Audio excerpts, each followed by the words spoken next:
سابقہ کیا ہوتا ہے؟ سابقہ عربی زبان کا لفظ ہے جس کے معنی ہے پہلے آنے والا۔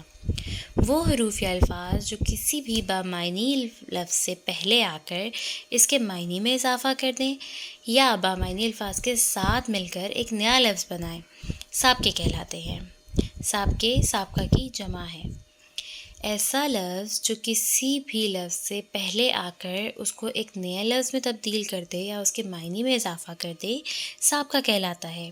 جیسے سابقہ ہے بد اور لفظ ہے صورت، تو نیا لفظ مل کے بنے گا بد صورت۔ اسی طرح لفظ ہے خوش، سابقہ ہے خوش اور لفظ ہے نصیب، تو نیا لفظ بنے گا خوش نصیب۔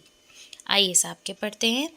سابقہ اہل، نئے لفظ اہل نظر، اہل ایمان، اہل محلہ، اہل وطن۔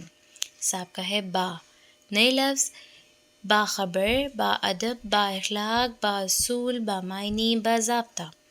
سابقہ ہے غیر، نئے الفاظ غیر حاضر، غیر آباد، غیر مفید، غیر ضروری۔ سابقہ ہے خود، نئے الفاظ خوددار، خودسر، خود پسند، خود غرض۔ سابقہ ہے راہ، نئے الفاظ رہنما، راہگیر، راہرو، راہ گزر۔ سابقہ ہے پر، نئے الفاظ پر رونق، پر نور، پر جوش، پر زور۔ سابقہ ہے نا، نئے الفاظ نالائق، ناواقف، ناروا، ناپاک، ناجائز۔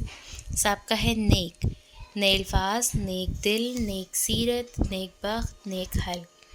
سابقہ ہے تیز، نئے الفاظ تیز تر، تیز رو، تیز گام، تیز رفتار، تیز مزاج۔